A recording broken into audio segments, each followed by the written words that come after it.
아들을 낳으리니 그 이름을 임마누엘이라고 하리라. 할렐루야 할렐루야 할렐루야 할렐루야 할렐루야 할렐루야 할렐루야 할렐루야. 주님께서 여러분과 함께 또한 사제의 영과 함께 마테오가 전한 거룩한 복음입니다. 주님 영광 받으소서. 예수 그리스도께서는 이렇게 탄생하셨다. 그분의 어머니 마리아가 요셉과 약혼하였는데 그들이 같이 살기 전에 마리아가 성령으로 말미암아 잉태한 사실이 드러났다. 마리아의 남편 요셉은 의로운 사람이었고 또 마리아의 일을 세상에 드러내고 싶지 않았으므로 남모르게 마리아와 파혼하기로 작정하였다. 요셉이 그렇게 하기로 생각을 굳혔을 때 꿈에 주님의 천사가 나타나 말하였다. 다윗의 자손 요셉아, 두려워하지 말고 마리아를 아내로 맞아들여라. 그 몸에 잉태된 아기는 성령으로 말미암은 것이다. 마리아가 아들을 낳으리니 그 이름을 예수라고 하여라. 그분께서 당신 백성을 죄에서 구원하실 것이다. 주님께서 예언자를 통하여 하신 말씀이 이루어지려고 이 모든 일이 일어났다. 곧 보아라, 동정녀가 잉태하여 아들을 낳으리니 그 이름을 임마누엘이라 하리라 하신 말씀이다. 임마누엘은 번역하면 하느님께서 우리와 함께 계시다는 뜻이다. 잠에서 깨어난 요셉은 주님의 천사가 명령한 대로 아내를 맞아들였다. 주님의 말씀입니다. 그리스도님 찬미합니다. 받아 놓은 날은 금방 지나가죠. 준비 안 됐는데 그날이 금방 다가옵니다. 벌써 초가 4개가 켜졌습니다. 세례자 요한의 역할이 이틀 전에 다 끝났습니다. 세례자 요한은 주님께서 오시는 것을 준비하고 깨끗이 청소하고 기다려서 주님을 맞아들일 수 있는 마음밭을 준비하는 역할을 하는 것이 예언자 세례자 요한의 역할이었던 것이고, 또 오늘부터는 이제 예수님께서 이제 성서 말씀의 주인공으로 등장하십니다. 어떤 친구가 자기가 계속해서 이제 살피는 친구가 있습니다. 사업도 망하고 이혼도 하고 뭐 이제 자포자기한 그런 친구인데 전화 연락이 안 된 거죠, 며칠. 그래서 일부러 찾아가 봤답니다. 찾아가 보니까 친구 사는 꼴이 집안에 온통 그 어디서 주워 왔는지 쓰레기들, 버리지 않는 것들 뭐 너무 지저분하고 엉망진창이라는 거죠. 그래서 친구는 술에 취해서 이제 쓰러져 있고, 자기가 아무 소리 안 하고 청소를 했답니다. 청소를 하니까 쓰레기 봉투가 한 100개 가까이 나오더라는 거죠. 화장실도 깨끗이 청소해 놓고 그 물때 묻은 그 모든 찌꺼기들까지. 그러고 난 뒤에 친구가 조금 여유가 생겼더랍니다. 왜냐하면 뭔가 다시 재기해보려고, 다시 열심히 살아보려고 해도 자기가 살고 있는 삶의 터전이, 삶의 자리가 너무 지저분하고 심지어는 잠자리마저도 쓰레기 더미 위에 이불을 깔고 자야 될 정도였으니까 자기 관리가 전혀 안 됐는데 단지 청소만 해줬을 뿐인데 그 친구가 일상의 삶으로 돌아오더라는 겁니다.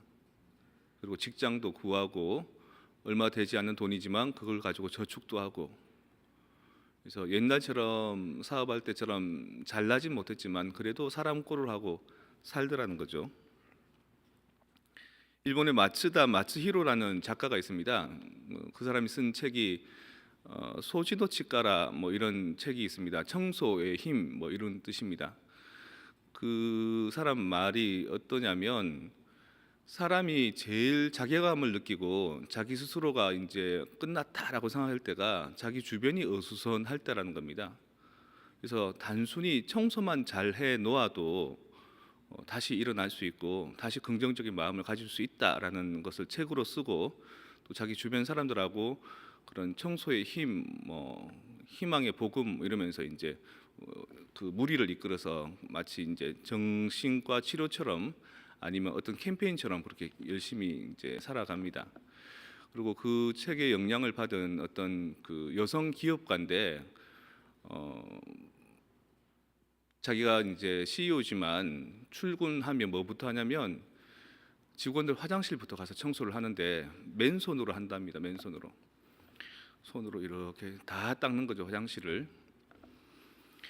그 이제 기자가 인터뷰하는데 더럽지 않으세요? 맨손으로 하는 남자 직원들이 쓴 화장실은 조금 뭐가 묻어 있기도 한데 그래도 우리 직원이니까 귀엽게 생각합니다 이러면서.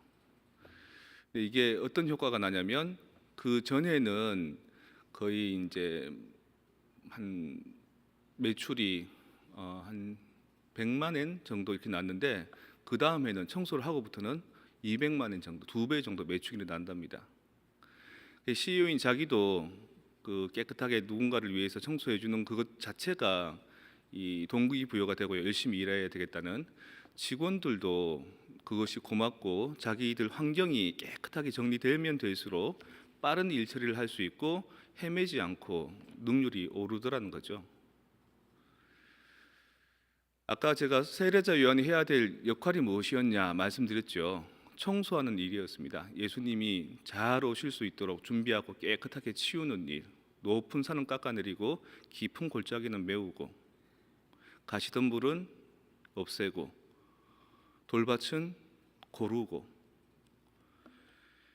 미국의 윌리엄 글래스라는 그 심리학자가 있는데 대개 심리학 그러면 뭐 꿈에 대해서 무의식에 대해서 접근을 많이 하는데 이 사람은 그것들을 얘기하지 않습니다.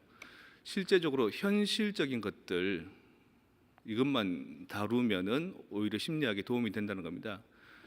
리얼리티 테라피라고 해서 현실 요법이라고 이제 주장하는 그런 심리학 이론이거든요. 이게 딴 게 아니라 청소만 제대로 해도 내 삶이 호전이 되는 그겁니다. 기도하는 것, 책을 읽는 것, 좋은 생각 가지는 것 아닙니다. 이거는 청소한 다음에 따라오는 겁니다. 내가 움직일 수 있는 작은 것들, 내가 할 수 있는 작은 어떤 성취감들, 그것들이 그 다음에 더 좋은 가치들을 이끌어내는 거지, 그 좋은 가치들이 구체적으로 우리를 그렇게 살게 하는 경우는 상당히 드뭅니다. 신앙생활도 그렇습니다. 하느님에 대해서, 기도에 대해서, 미사에 대해서 열심히 해야 되는데 결론은 뭡니까? 못했습니다. 안 했습니다. 쫓기고 있습니다. 부족합니다. 청소부터 하십시오. 청소부터 하시고, 때로는 내가 도저히 내 방도 못 치울 정도로, 내 삶의 공간도 못 치울 정도가 되거든요. 도움 요청하십시오. 해달라 그러십시오. 그리고 여러분들이 여유가 생길 때 되면 다른 사람의 더러운 자리도 치워주십시오. 서로가 서로를 위해서 정리해주고 서로의 예수님을 맞이할 수 있도록 준비해주는 것이 어쩌면 그 어떤 기도보다도 그 어떤 철학보다도 훨씬 우리를 살려주는 건지 모르겠습니다. 군대 가면 총이 이렇게 적군을 향해서 있지 않고 옆으로 이렇게 돼 있죠. 왜냐하면 아무리 장병이라더라도 군인 장정이라더라도 적군이 나를 죽이겠다고 막 뛰쳐오면 총을 못 쏘고 주저앉는답니다. 오줌을 질질 싸고 막 두려워 떨고. 근데 내 전우를 지키기 위해서 총을 쏘는 건 얼마든지 할 수 있다는 거죠. 나는 너를 지켜주고 너는 나를 지켜주고. 그래서 총이 항상 총구가 이렇게 되어 있습니다. 우리 삶의 아픔들요, 다양한 아픔들이 있지만 손가락 하나 이렇게 가시에 찔려도 그 아픔이나 아니면 곧 내일 죽을 것만 같은 암에 걸린 아픔이나 차이 없습니다. 내가 겪게 되면 그것이 절체절명의 상황이 되고 도저히 내 힘으로는 해결할 수 없는 그런 상태에 빠져버리고 말 때, 그때 그 사람의 마음의 언저리를, 그 사람의 삶의 자리를 치워주고 챙겨주고 내 손으로 그 더러운 것을 해결해 주는 것, 이게 우리가 해야 될 몫이고, 이게 바로 세례자 요한이 했던 몫이기 때문에 거기에 이제 예수님이 올 겁니다.